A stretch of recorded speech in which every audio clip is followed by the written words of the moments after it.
Today is a very exciting day, my heisters. Oh my god, did I just pull a milady on you guys? My heisters. Okay, well that is not how I expected to start this video, but yeah, there is a new update to Payday 2 and Infamy. Apparently, this is the 4.0 update. Now, not a lot got added or changed, but there is one thing, in my opinion a major thing, that changed about the Infamy leveling system. And that is, we are now able to gain progression towards the next Infamy without resetting your level or resetting your skills. However, it will be at a slower than normal progression. So the example they gave here is that normally it takes 23 million EXP. When you're fully leveled, and you have an Infamy that is, it will take 30 million EXP to reach the next one. So based on the math, if we use the 23 million as our baseline, we have to get roughly 30% more EXP than a normal Infamy to level up. And while that does sound like a lot after all the Infamy boosts, I kind of imagine that's actually not too bad. Considering, you also have all your skills, all your builds, so you can actually do hard difficulties like Death Wish or Death Sentence and get loads of EXP really quick. Well, let's just take a look at how it works in-game. So as you can see, I'm just about to complete a safe house raid on Death Sentence. For reference, I'm Infamy 25, level 100, and this is the very first heist I've done after the update went live. Now, this isn't the most crazy heist for EXP or anything really, but it is quick and it's easy to do solo, and that's what I went for. Plus, I get a bunch of Continental coins, not like I really need them. I probably should have sped up the reward screen since nothing's really different other than the leveling, so I'll do that in post. Anyway, here it is.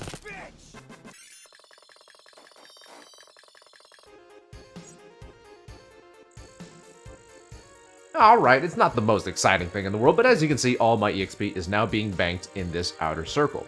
And I assume, when it's fully filled, that means that I can go Infamy. And this is what it looks like in the inventory screen. So if you go to the Infamy section, you'll notice that now you have two options to go Infamous, with Reputation and with Infamy Pool. And because my pool is too small, I can't do it yet. So there you have it. Pretty simple, very straightforward. So there we have it.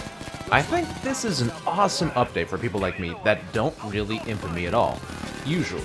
I mean, there are plenty of us out there, but for me, it's partly because I kinda need to have all my skills and builds available in case I need to work on a video or try out an idea or something.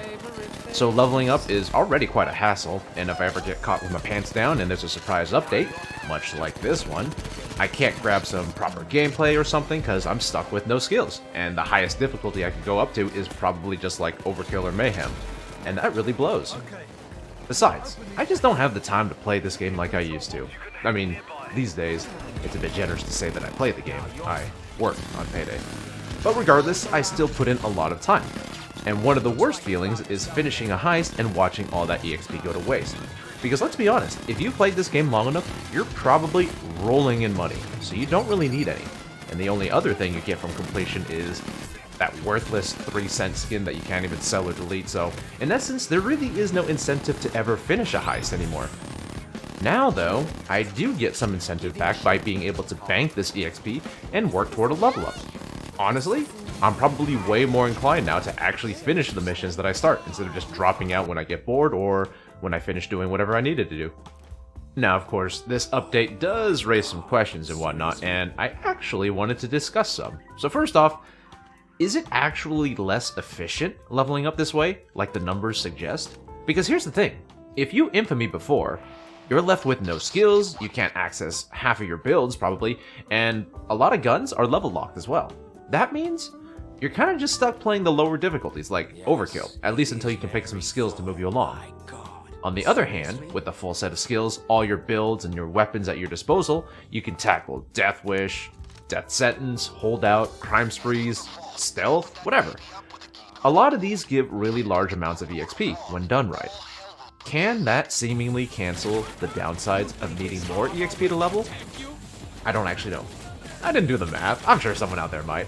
But that's food for thought considering that the early levels of Infamy are probably the most annoying as well.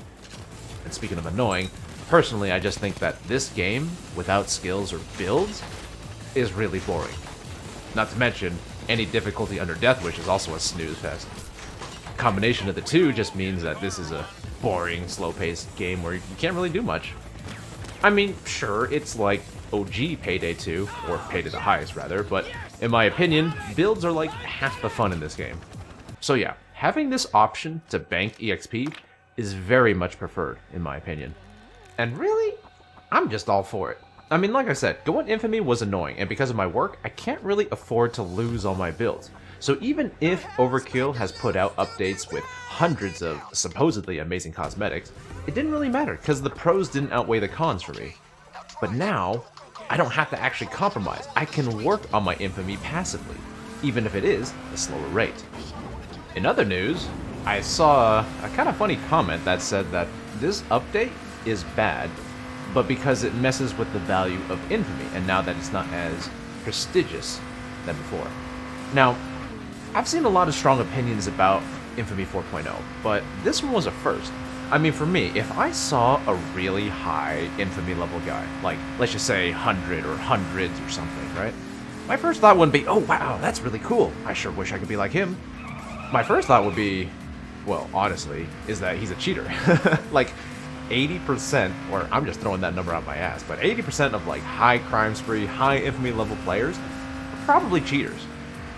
Oh, okay, but let's just say that he for sure was not a cheater. Then, my first thought would be, I'm sorry. Like, if you truly enjoy Payday 2 that much, then more power to you. But if I saw someone with that insane amount of Infamy levels, I just feel kind of bad. I mean, there are hundreds of amazing games out there, countless experiences to be had. Hell, even friends you can possibly make that you might be missing out on. Well, I got slightly off topic, but the point I wanted to make is that, no, I don't really think this change impacts the prestige of Infamy. It will still be a great indicator that can be physically seen in-game of how much time someone has invested into Payday 2. But I don't think that there's much that Infamy tells you otherwise, because there's no PvP in this game, and there's no actual challenge to leveling other than the time invested. You know, that in itself can be commendable, but it depends on who's looking through the glass. So, no, I'm not really worried about Infamy losing its meaning or its prestige from this update. I think it's a wonderful change, and it only helps to give more incentive to longtime players like me to keep coming back to the game. And lastly, this is a topic that I think needs to be mentioned since I kind of regularly get shit on because of similar topics, but yes, I am aware that this is essentially an EXP bank mod that has been available for years, probably. Honestly though, while I would argue that such a mod is awesome, and it should be in the game, it would still be cheating in my eyes, because it's not something that the devs intentionally wanted. I mean, before today, for all we knew, the developers wanted people to struggle with Infamy and have to work to get their first few levels back, and whatever. And this mod, you know, completely circumvents that mechanic. So yeah, while in my heart I would have accepted such a thing, in my head I would have still rejected it. Not like it matters now though, it's basically been validated as an okay thing to have, so whatever. I just feel the need to point it out because, well, from a recent example actually, I got a lot of people trying to make fun of me for not knowing that LMGs could already aim down sight with the right mods, you know. And, you know, I did know for years now. And not only did I know, I made a video specifically talking about it recently. And it's not like those mods actually improve the accuracy of the gun either. Unless, again, they're cheating mods. So, you know, that doesn't invalidate the fact that the new LMG being able to ADS is an actually great feature. And now I'm going way off topic again. Alright, so, I think that's all I wanted to discuss. Infamy 4.0, very cool addition. Yes, I know it basically came from a mod. Vermintide does that a lot too, actually, but honestly, I'm happy with that because maintaining mods is, sometimes it's a bitch, and having it be official means that, one, you get the developers okay, and two, you no longer have to force people to go out of the way to add quality of life features. It's just baked into the game. So I think that's a great thing. So, thanks for watching, guys, and, well, fuck you. I'll see you next time.